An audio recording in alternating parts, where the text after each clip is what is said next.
if you believe the Russian propagandists and hand-wringing media outlets, they're going to tell you that the fall of Vulhedar is a massive loss for Ukrainian forces. But is the reality much, much less exciting? We're going to talk about the fall of Vulhedar and if it really is a strategic defeat for the Ukrainians. Let's get into it. Okay, so the overall story is about the town of Vulhedar. You can see Vulhedar here is actually right at kind of the boundary between Zaporizhzhia and Donetsk, right? It forms literally this little like linchpin here of the where the Eastern Front transitions to kind of the more southern front. And it's also been significant for the Russians because for literally 2.5 straight years, the Russian forces have been trying to seize the town. And you can see why it's tactically so difficult, right? The Ukrainian defensive forces here relied heavily on mines and drones, and excellent observation. Vulhedar is sort of on a hilltop, looks out over Pavlivka, and you can see Pavlivka here is defined by these canals that restrict their ability, the Russians' ability to launch an attack. So defenders in Vulhedar simply sit and watch as the Russians in Pavlivka prepare an assault. It drives right up this very obvious roadway, the only roadway into Vulhedar. And then they would rely on mines, anti-tank crews, FPV drones, and a variety of other tactical tools to disrupt this attack. Oftentimes, the attacks would actually be allowed to get relatively close to Vulhedar, and then the Ukrainians would actually deploy timed mines to sit on the roadway back. So once the attack was thwarted and tried to return to Pavlivka, they would get torn apart again. The Russians tried all sorts of things, and some of their attacks even made it all the way to the buildings here on the outskirts of Vulhedar. But the reality is that Vulhedar remained unbreakable to the Russians. So much so that it actually became a political nightmare for them as a Russian naval infantry brigade trying to seize Vulhedar was destroyed and then reconstituted something like 4 times, right? Let's see if we can talk about it. Here's the Battle of Vulhedar. Let's see if we can get the actual total casualties here. You could see, the first main battle for Vulhedar, again, was 20,000 Russian troops, and the Ukrainians claim that the Russians lost 5,000 in the first attempt, 5,000 in the total attempt with 88 armored vehicles and 25 tanks, right? And this has been confirmed by the Russian mill bloggers themselves, right? You can see here, one Russian mill blogger claims Russian forces controlled part of Pavlivka. This is 31st October of 2022. But according to David Axe, right, Russia's 155th Brigade and 40th Naval Infantry Brigade took as many as 300 casualties trying to seize Pavlivka. And the 155th actually, it became so brutal that their members of the brigade actually published an open letter criticizing their commander, calling the assaults incomprehensible. Right. So this sort of action by Russian troops just resulted in an eye-watering amount of casualties.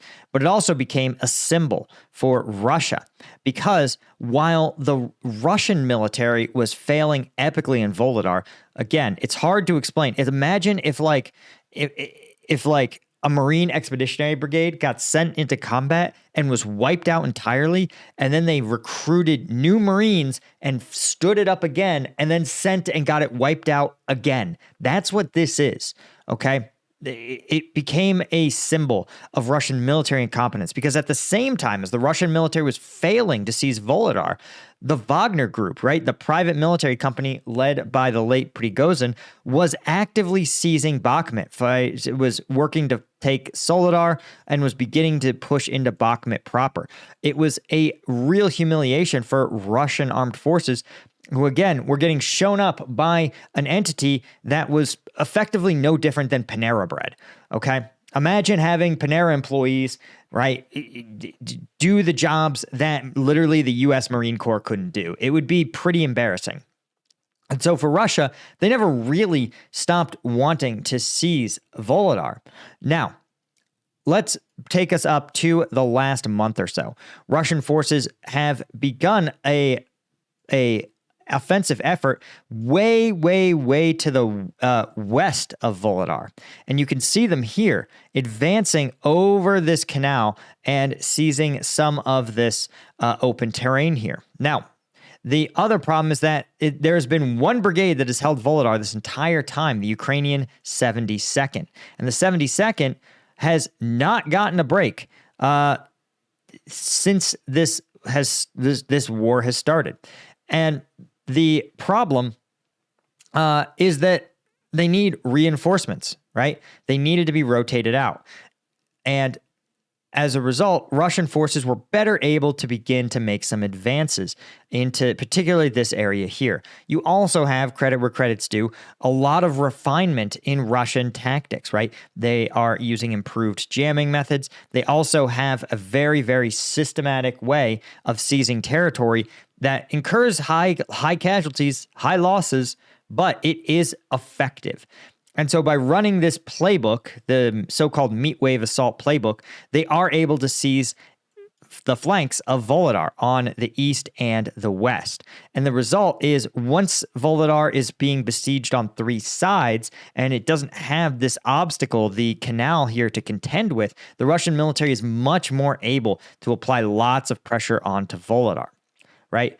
And now, of course, in the last 24 hours, we've seen the Russian military advance into Vulhedar. The Ukrainians conduct a withdrawal, and the Russians finally, after 2.5 years and literally something like 5,000 to 10,000 casualties, have seized Vulhedar.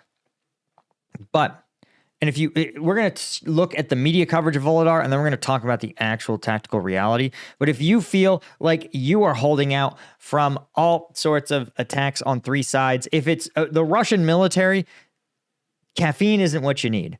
But if you feel like that's how your day is going, right? You've got to work out, you got to deliver at your job, you got to show up for your family. You could need a little bit of something extra in your corner, a little bit of reinforcements. That's why I created Strike Gum. Strike Gum is all the caffeine of an energy drink. We're the highest rated energy gum on Amazon, thanks to you guys.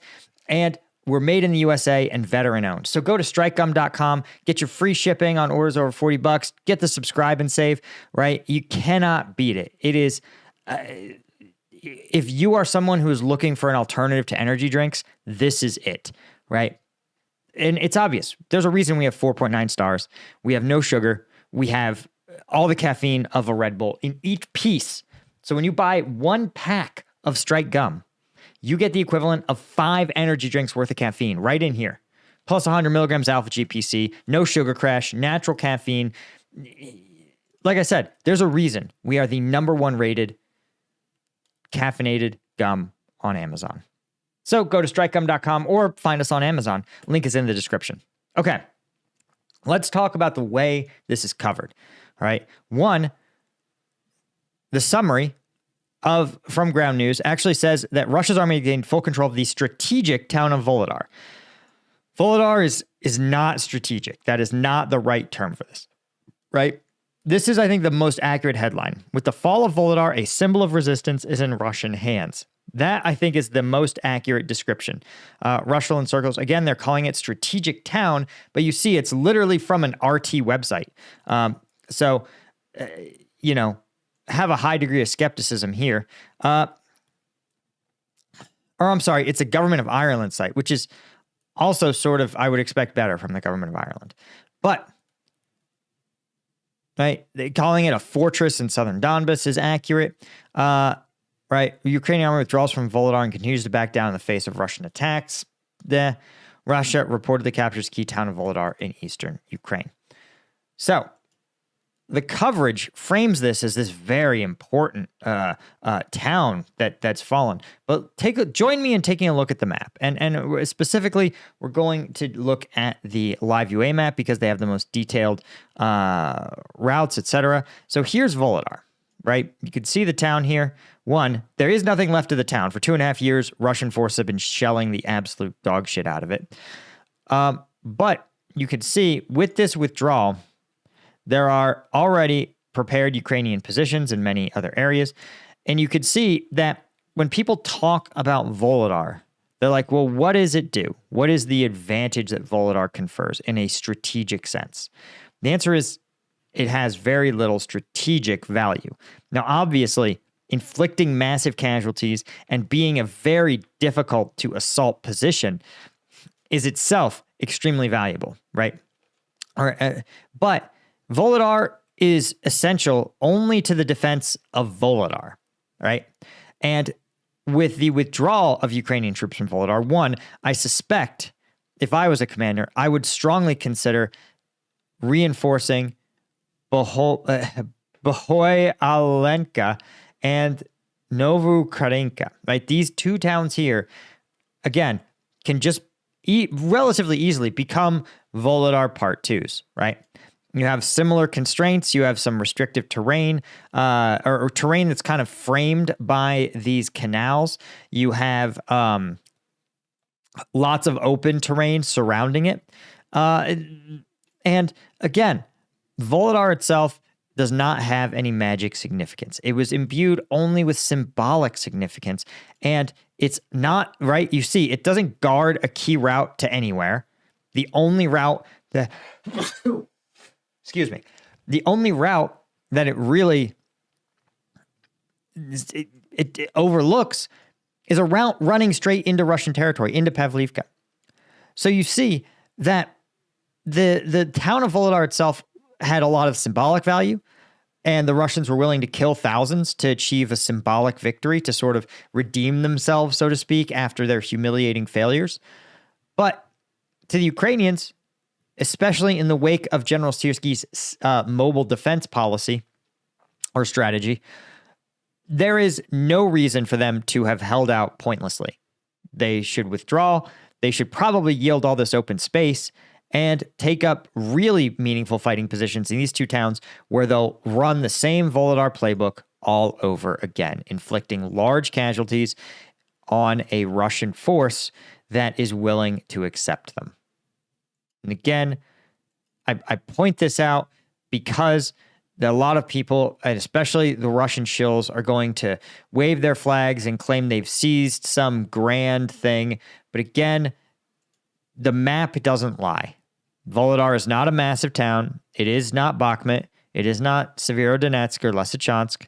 It's none of those things. It's a little town that the Russians could not take despite massive casualties. And they finally have essentially assumed a willingness to incur so many casualties that even the Ukrainians are like, listen, we're just out of bullets. So we'll just move it on back and we'll run the playbook again. And when you zoom out, you're reminded this isn't a stunning breakthrough. This isn't a game changer. This is just another town in southern Ukraine. Anyway, guys, that's all I had. Huge thank you to the Colonel tier members of Combat Vet News like Martin Baum, Chris Rossi, Stuart Abel, Daniel Brown, Sergei Zinchenko, Chris Holmes, Chris Gorsuch, Daniel M., Anida Skycall, as well as all of our Lieutenant tier members. Thank you guys so much, and I will see you all in the next one. Cheers.